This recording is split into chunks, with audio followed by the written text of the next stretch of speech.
pars de Saint-Côme-d'Olt en direction de Saint-Chély-d'Aubrac. Alors Saint-Côme-d'Olt, très très beau village, absolument magnifique.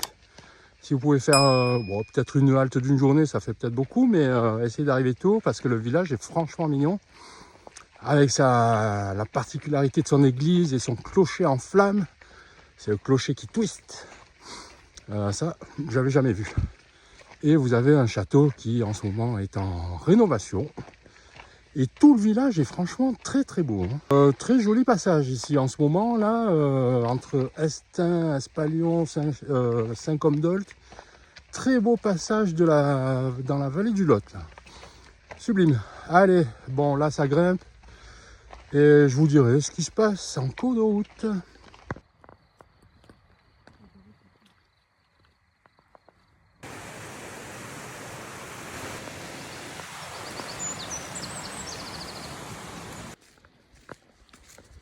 La point d'arrivée sur Saint-Chély-d'Aubrac. Super quoi. Super joli. Vue sur Saint-Chély également. Amateurs de botanique, regardez ce qu'on trouve sur le bord du chemin. Dans la région de l'Aubrac. Alors un petit peu en altitude, ce sont des orchidées sauvages. Vous voyez, on reconnaît aux larges feuilles.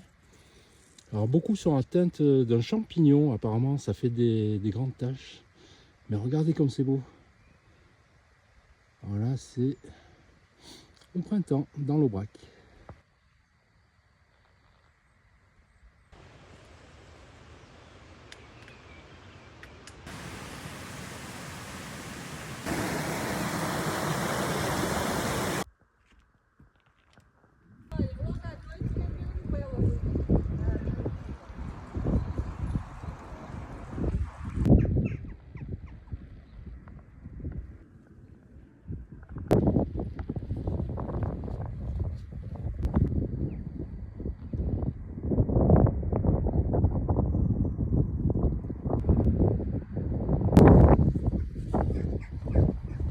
Pour les amateurs de bivouac comme moi, regardez, juste avant d'arriver à Aubrac, au village d'Aubrac, petit abri perdu dans les champs. Et on peut même dormir dedans en fait. C'est génial.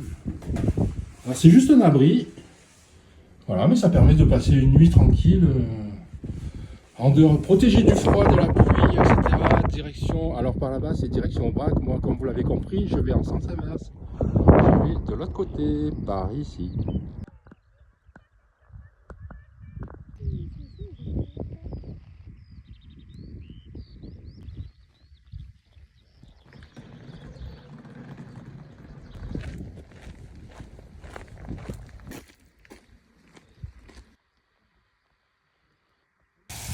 J'avais pas encore eu la grêle, ça y est, ici sur le plateau de l'Aubrac.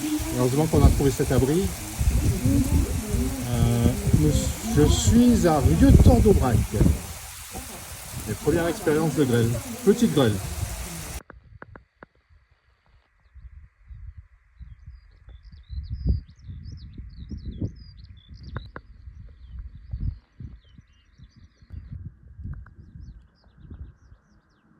Voilà, redémarrage aujourd'hui après une nouvelle nuit de bivouac à Fignerolles. Super, c'était le même lieu qu'à l'aller. Toujours aussi bien avec toilettes, point d'eau, gîte à côté, des pèlerins qui passent. Et aujourd'hui, direction donc au Mont-Aubrac. Et je vais certainement passer au Mont-Aubrac d'ailleurs. Très beau temps, génial. Ça change un petit peu, j'ai eu un peu de pluie durant la nuit, mais rien de grave. Donc, et là, c'est un peu plus tôt qu'à l'habitude. Allez, je vous retrouve un peu plus tard s'il se passe des choses sur le chemin. Mais là, je suis un peu, comment dire, pas en introspection, mais en rappel de souvenirs de ce chemin que j'avais emprunté à l'aller. Et ouais, quand je passe dans des... Il y a certains endroits où je reviens et ça fait super plaisir de repasser dans des lieux déjà vus, déjà visités, où je suis resté également comme hier soir. Voilà, arrivé au Moulin de la Folle sur le plateau d'Aubrac. Alors Moulin de la Folle qui n'a rien à voir avec une folle qui habitait dans le moulin. Ça c'est une légende. Le Moulin de la Folle, ça concerne les herbes folles qu'il y a autour.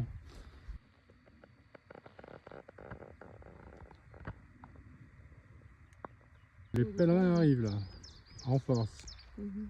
À Chabannes, entre Saint-Alban-les-Magnols et les Estrées, direction Aumont-Aubrac. Regardez cette petite terre de repos pour pèlerins. Des petites tables à l'ombre, également au soleil. Des toilettes. Également un point d'eau. Et alors ici, ils mettent... C'est une GAEC, donc c'est une exploitation agricole. Et ils proposent donc... Alors là, c'est pas encore... ça va arriver incessamment sous peu, je pense. Regardez ça, confiture de pissenlit, libre service. Des petits savons, ça c'est sympa ça. Hop. Ouais, alors ils font des savons au lait de... je sais plus quoi, au lait de brebis ou... je sais plus, mais c'est des savons spéciaux. Voilà, regardez. Hop. Ils font même des vidéos préparation de savon. Non mais c'est génial. Ah, et pour les amateurs de woofing, regardez. Donc vous pouvez demander à faire du woofing ici. C'est génial qu'ils mettent ça à disposition pour les pèlerins. C'est super. Là je viens de me faire une petite pause déjeuner, etc. Tranquille, ombre et soleil. C'est super. Également, vous pourrez recharger vos téléphones et batteries ici. Reprise de la marche depuis Chabannes, direction Saint-Alban-sur-les-Magnols. Petit paysage de la Lozère depuis Nasbinal. Nous sommes en Lozère. Voilà la petite terre de pèlerins dont je vous parlais. C'est la GAEC Pastouragou.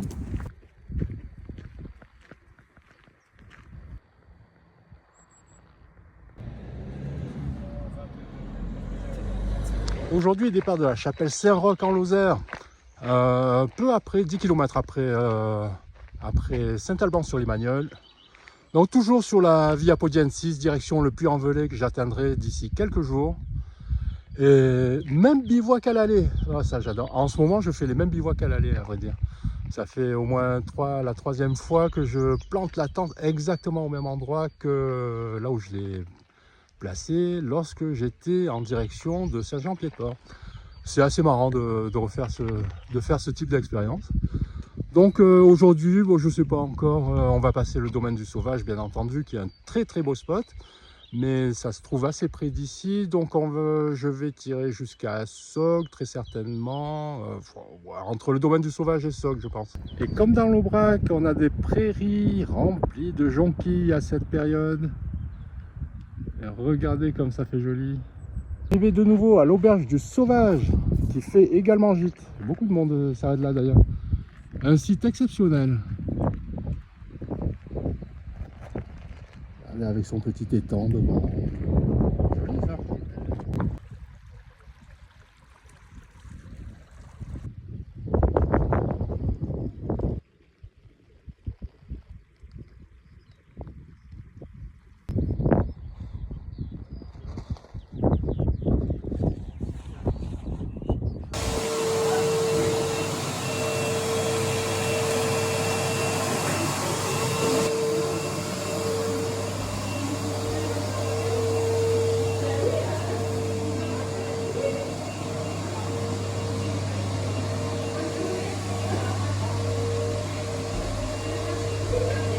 Je me trouve au domaine du Sauvage. C'est un gîte étape sur l'étape qui se situe entre Sogg et Saint-Alban sur les Magnols.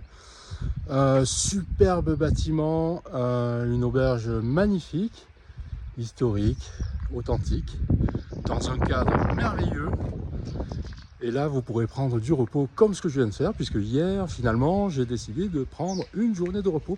En fait, j'ai marché 4 km depuis la chapelle Saint-Roch jusqu'ici. Et ici, je me suis posé. Très bon plan pour ceux qui aiment, non pas les auberges, mais le bivouac. Regardez derrière moi. Hop là, espace bivouac. Donc, vous allez pouvoir planter votre tente. Tenez-vous bien, très bon plan pour la modique somme de 5 € et vous bénéficierez des sanitaires, des douches, éventuellement d'une machine à laver, étendage en plein air. Et c'est surtout un cadre tellement reposant. Voilà, petit lac, que des prés. Et ouais, donc ça vaut le coup de faire une petite pause ici. Vraiment, si vous marchez, bon, même si vous arrivez de Sogg, c'est pas très loin, mais Mais sincèrement, vous pouvez faire une halte ici. Alors c'est un bâtiment qui appartient au conseil départemental, mais qui est en gérance par un groupement d'agriculteurs locaux. Et donc ça leur permet de proposer tout ce qu'ils font ici, c'est-à-dire du miel, de la viande, des fromages, des yaourts, de tout. Et vous pourrez dîner, déjeuner ou dîner avec des produits qui sont issus de l'agriculture d'ici. Voilà, donc ça c'était les petits points techniques gourmands. Voilà. Et bon, aujourd'hui je vais me remettre en route, direction Sogg, et je ne sais pas si je m'arrête à Sogg ou si je passerai un petit peu après. Voilà, allez, à tout à l'heure.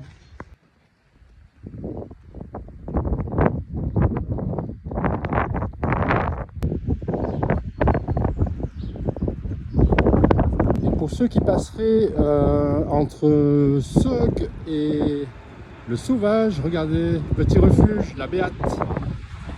Exactement au hameau ou lieu-dit La Close, matérialisé par une très grande tour. Oh, comme c'est beau! Comme c'est magnifique! Ah, très chouette! Ah, un petit poêle à bois. Ah, il y a des gens. Oui, donc vous voyez, comme certains ont dû faire, ils mettent 3 bancs ou quoi.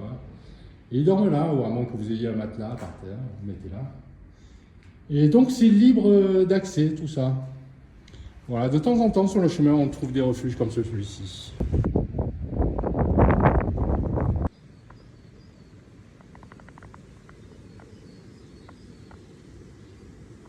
Et départ de ce super lieu de bivouac à Sogg, au bord du petit lac, du plan d'eau.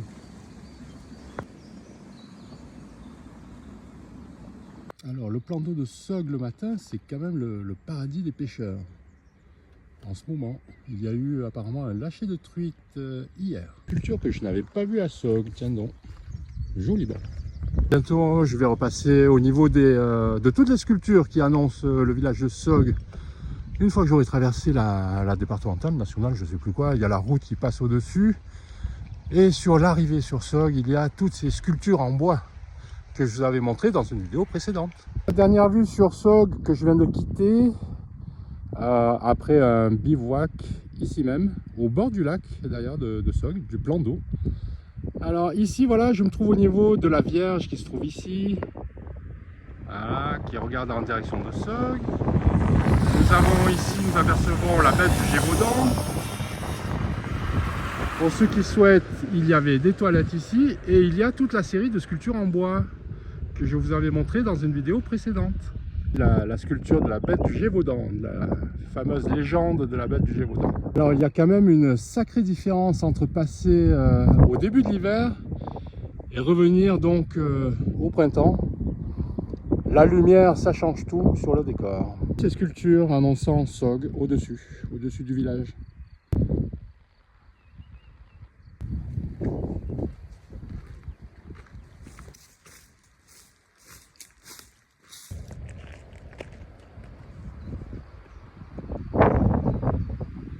Petite vue de la chapelle troglodyte de Monistrol-sur-Allier. Regardez l'intérieur, troglodyte. Ah, c'est joli. Malheureusement, elle est très souvent fermée, voire tout le temps fermée. Je me rappelle déjà qu'à l'aller, elle était fermée également.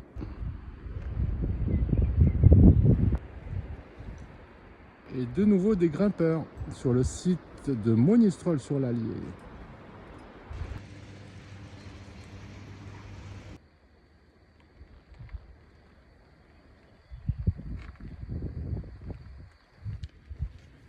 Entrer dans la chapelle Saint-Jacques de Rochegude, un petit peu avant Saint-Privat d'Allier.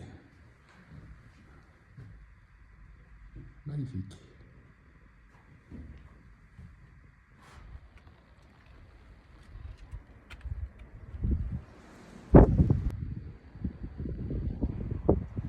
Allez, sur Monistrol d'Allier, d'où je suis parti tout à l'heure, pour venir à Rochegude.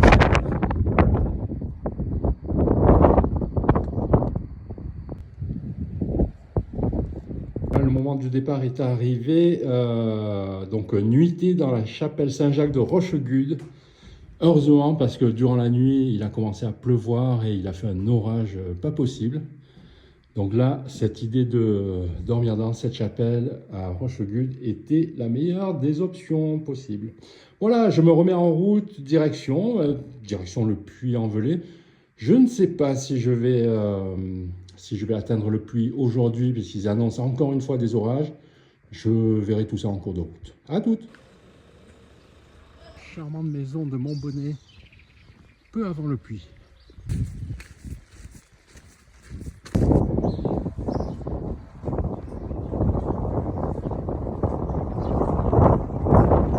Le chemin avant d'arriver sur le Puy-en-Velay, un tout petit peu inondé. Aperçu du Puy-en-Velay, ça y est, j'y arrive.